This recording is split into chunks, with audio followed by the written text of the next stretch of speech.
Bonsoir les amis, je fais cette petite vidéo ce soir pour parler de la version 5 de Bookmap qui est enfin disponible depuis quelques temps pour tout le monde. Alors ça fait un moment que j'ai pas fait de vidéo publique, ça va faire plus d'un mois. Tout simplement parce que justement j'étais sur cette version 5 que Velox Pro m'avait confiée pour la tester et que je ne pouvais pas en parler. J'avais pour consigne de n'en parler qu'à partir d'une certaine date, je ne pouvais pas en parler avant une certaine date. Cette date est passée, donc je peux maintenant à nouveau faire des vidéos. Bah oui, parce que dans mes vidéos, Bookmap est omniprésent, donc si je pouvais pas montrer le Bookmap sur lequel j'évoluais, je ne pouvais pas faire de vidéo, vous comprenez. Donc maintenant, je vais refaire des vidéos publiques, bien entendu, c'est évident. La première vidéo publique que je vais faire, ça va être pour parler de cette version 5 qui est sortie donc là récemment et qui est disponible pour vous comme pour moi, comme pour tout le monde, qui a vraiment eu pas mal d'évolutions assez intéressantes, très intéressantes. Honnêtement, je trouve...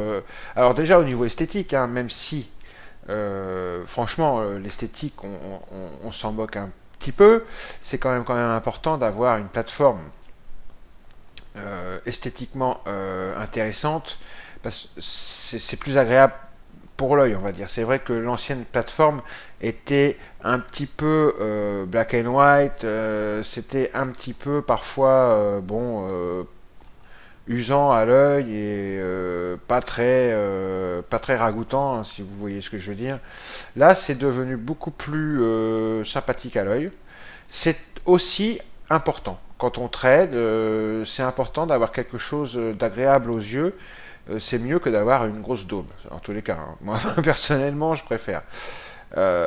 Donc ça déjà, première évolution esthétique et ma foi, moi je trouve ça important, je me répète encore. Ensuite, au-delà de cet esthétisme, au niveau de la headmap, au niveau des volumes sur les côtés, des limites et tout, où tout est configurable en couleur et tout, hein, vous pouvez vraiment avoir votre propre bookmap fait par vos soins, comme vous le voulez, vous pouvez vraiment tout configurer encore plus qu'avant.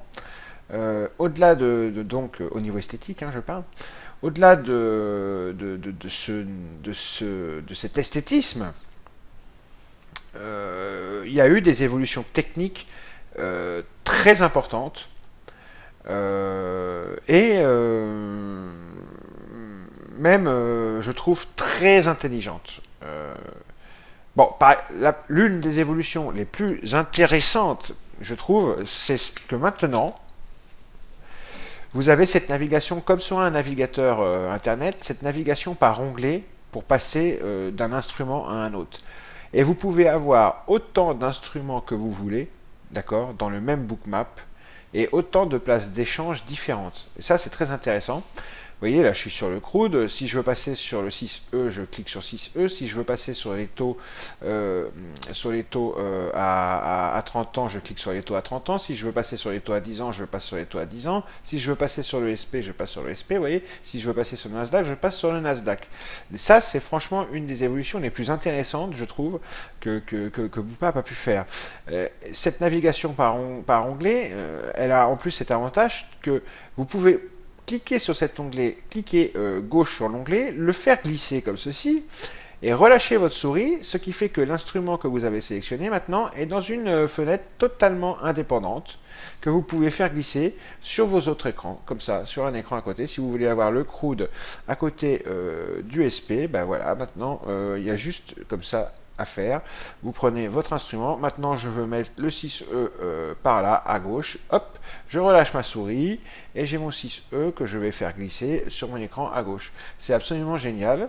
Et alors, il suffit de fermer les fenêtres que vous avez mises à droite et à gauche et en haut.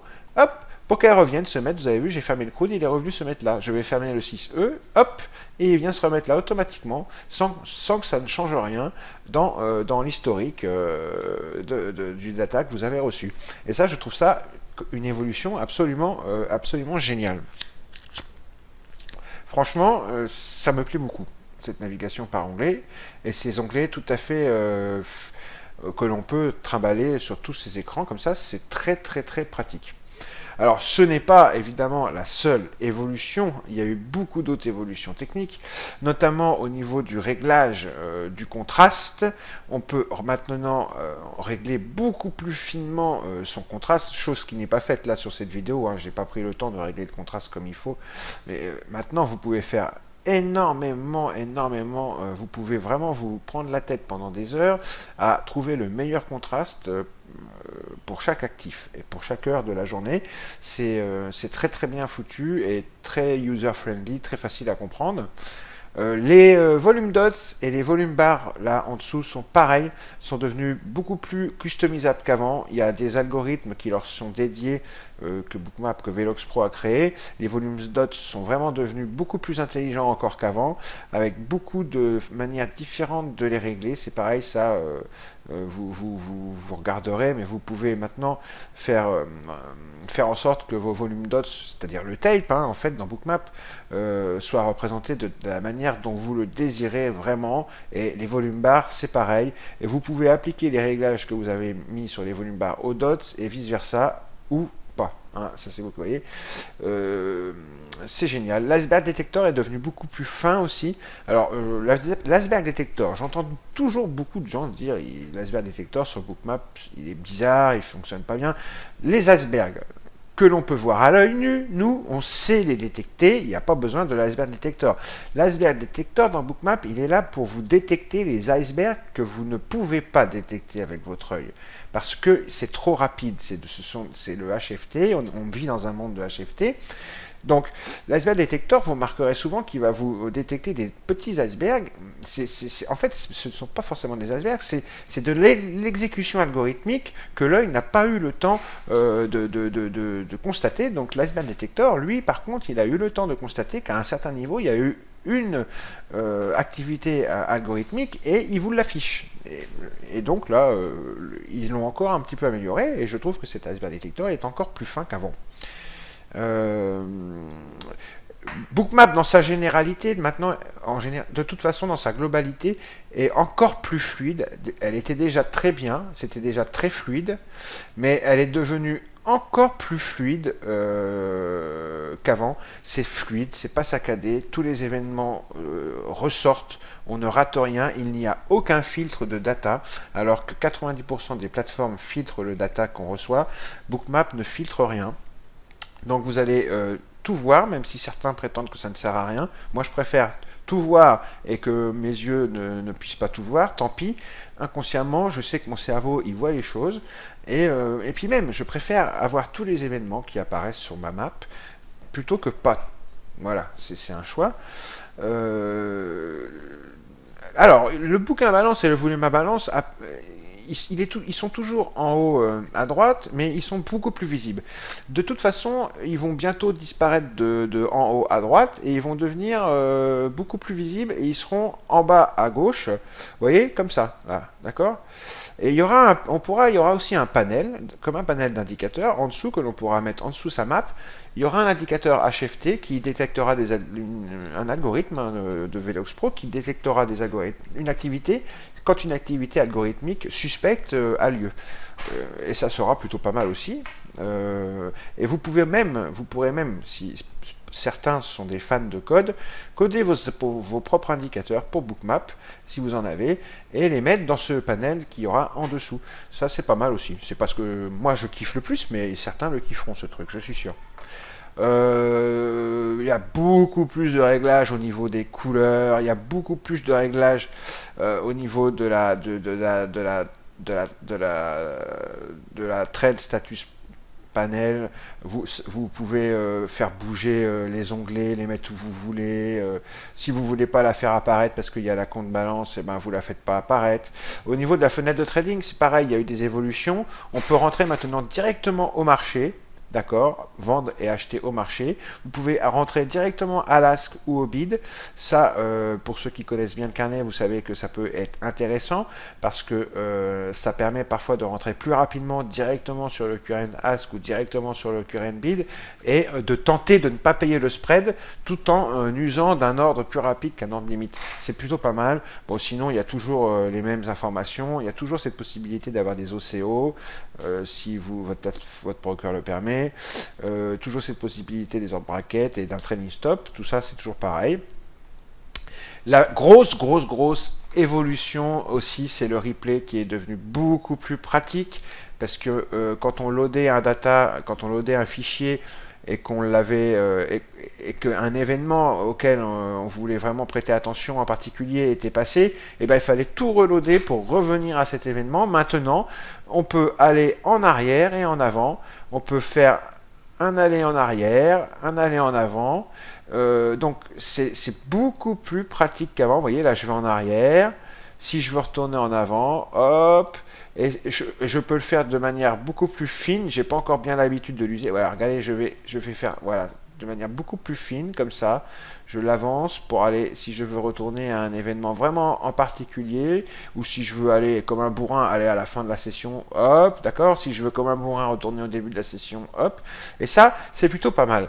Ce replay est devenu beaucoup plus intelligent. Il a une petite touche là pour aller à l'événement directement au prochain événement.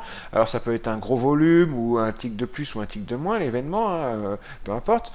Et il y a cette petite flèche là qui permet de retourner. Si je suis en vitesse 40 millions et que je veux tout de suite retourner en vitesse 1, hop, je fais ça et je suis tout de suite en vitesse 1.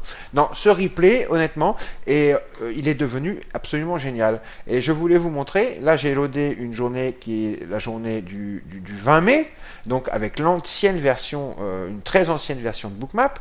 Et bien vous voyez que les fichiers enregistrés sur l'ancienne Bookmap sont loadables sur la nouvelle version. Et ça, c'est génial. Vous ne perdez pas les datas, votre historique de data, tout ce que vous avez pu enregistrer, parce que moi je suis un fan, hein, j'enregistre tout, j'ai beaucoup de données sur mon ordinateur, parce que j'aime bien tout analyser après coup. Et ben voilà, je ne perds rien, tout est analysable sur la nouvelle version de Bookmap. Voilà, je ne fais pas une vidéo plus longue que ça, c'est pas le but. Alors, au niveau du trading aussi, hein, il y a eu des évolutions. Hein. Hop, allez, si je place un ordre d'achat limite comme ça, je ne sais pas si on pouvait le faire avant, mais si je clique ici, dans cette, à côté, hop, j'ai une petite colonne qui apparaît. Si d'un seul coup je vais mettre 12 contrats, bah, j'en mets 12. C'est toujours aussi facile de bouger son ordre. Hein. Hop, on le fait glisser comme ça, il n'y a pas de problème. C'est toujours aussi facile de l'annuler d'un clic. Hop. On peut mettre des buy stop. Là, je vais mettre un buy stop en haut, je vais mettre un sell stop en bas. Donc, bon, et d'un clic, toujours d'un clic. Tout est faisable d'un clic. C'est très rapide. La pose d'ordre limite est très rapide. L'exécution au marché est très rapide et très précise. Pour moi, avec le DOM d'Xtrader, TTNet, Bookmap, c'est les deux DOM, Bookmap et Xtrader TTNet, c'est les deux carnets pour moi qui sont les meilleurs du marché en ce moment. Après, le troisième pour moi, c'est celui d'Atas. Je connais pas celui d'XO, mais j'aime bien le DOM d'Atas. Bon, tout le monde ne sera pas d'accord avec moi. Il y a des personnes qui ont eu qui sont pas forcément d'accord, on n'a pas tous les mêmes goûts, mais moi j'aime bien le carnet d'Atas et les thèmes d'Atas. D'ailleurs, on a pu constater, par exemple, chez Crescendo, que certains étaient passés sur Atas. Donc, vous voyez, donc le troisième pour moi c'est Atas. Le premier c'est Bookmap et le deuxième c'est Xtrader. Là, je suis pas tout à fait objectif parce que bon. Hein. C'est vrai qu'Xtrader, TTNet, ça a toujours été le summum, ça a toujours été le top. Mais là, on a le prédateur ultime avec Bookmap. Franchement, on a le prédateur ultime. C'est vraiment cette évolution là, cette version 5, c'est devenu le prédateur ultime. Et il va y avoir encore bien d'autres évolutions dans le futur. Évidemment. Ça va pas s'arrêter là. Ils se creusent les neurones en permanence. De toute façon, ils ont une clientèle très exigeante, hein. Donc ils sont obligés d'évoluer. vous voyez, il y a 25% des clients de Bookmap, ce sont des quantitative traders qui l'utilisent avec leur propre flux pour justement fabriquer et analyser le marché, analyser le flow du marché pour ensuite imaginer leurs algorithmes HFT. Donc quand on sait ça, on se doute bien, et de toute façon Velox Pro est une boîte qui est née dans le monde du HFT, hein, qui faisait Velox Pro n'est pas né avec Bookmap. Velox Pro existait avant Bookmap et faisait déjà des outils, créait déjà des outils pour le monde du HFT. Donc croyez-moi, ce sont des professionnels aguerris, et c'est un outil qui est un outil de son temps. Donc et c'est ça le plus important, parce que même si pour trader, on se fout de voir l'activité algorithmique HFT, puisqu'on n'a pas le temps de le voir, forcément, c'est vrai qu'il y a des gens qui vont n'en avoir rien à faire de ça. Mais quand même, ce qui est important de savoir, c'est que cet outil est né dans le monde du HFT, est né dans un monde moderne. Ce n'est pas la plateforme de votre grand-père, c'est la plateforme des temps modernes, de maintenant. Elle est née autour d'un environnement, dans un environnement électronique assez ardu maintenant, très compétitif. Il faut vraiment avoir maintenant dans cet environnement très compliqué des outils qui sont à la hauteur de ce marché qui est devenu très concurrentiel et très compliqué. Voilà. Bon, c'est tout, je ne fais pas une vidéo plus longue que ça, je voulais juste en parler rapidement, je ne la présente pas en détail, il y a beaucoup plus de choses à dire, mais voilà, ça me permet de faire une petite vidéo, ça faisait longtemps. Je dis bonjour à tout le monde, à tous mes abonnés, je fais un petit coucou aux gens, bah oui, parce que cette semaine, c'était la semaine de la formation, la première session, ça s'est super bien passé, donc je fais un petit coucou aux 11 participants avec qui on a fait la formation mercredi et jeudi, là, et j'espère que vous allez bien, passer un bon week-end, tout le monde, hein, et aux 11 qui ont fait la formation, tiens, j'en profite pour vous dire que là, ce soir, je vais vous envoyer un petit mail, j'ai quelque chose d'important à vous dire, donc checkez votre boîte mail, les amis, et puis voilà, bonsoir à tout le monde, passez un très bon week-end, et puis bah, je vais pouvoir reprendre maintenant les vidéos publiques, puisque je peux montrer mon outil, maintenant j'ai l'autorisation. Ciao!